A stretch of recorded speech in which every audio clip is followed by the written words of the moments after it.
The Stern-Gerlach experiment, performed in 1922, delivered the first experimental proof of the fascinating degree of freedom of an electron spin.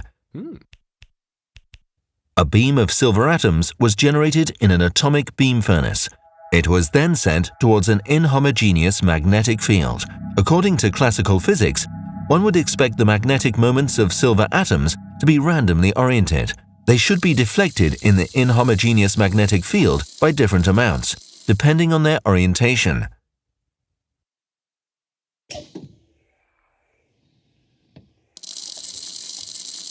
However, the researchers observed that the beam was split in two possible states, which were later named spin up and spin down. How can this be explained?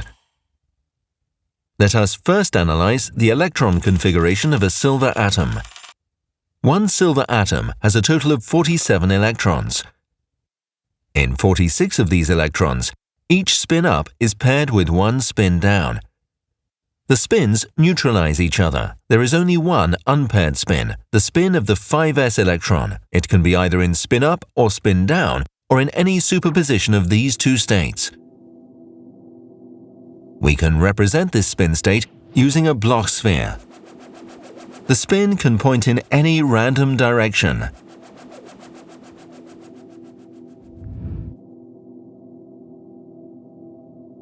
The spins of all silver atoms are randomly distributed. They are therefore not polarized. In fact, there is a close connection between this experiment with a single electron spin and the experiment with single polarized photons.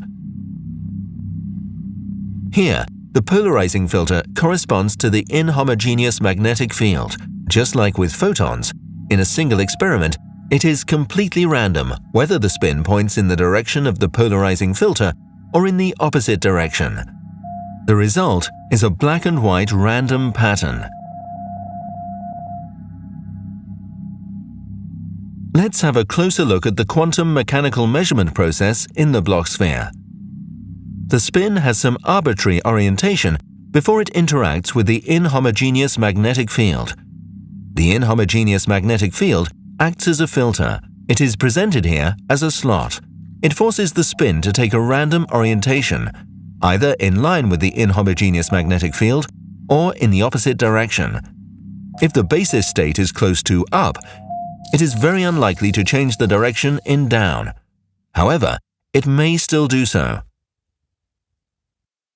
When performing their canonical experiment, Stern and Gerlach were unable to use single silver atoms. Therefore, they could not demonstrate the role of chance in each experiment. However, they were the first to demonstrate that the spin is quantized, or separated in up and down. It was a sensational achievement in their time.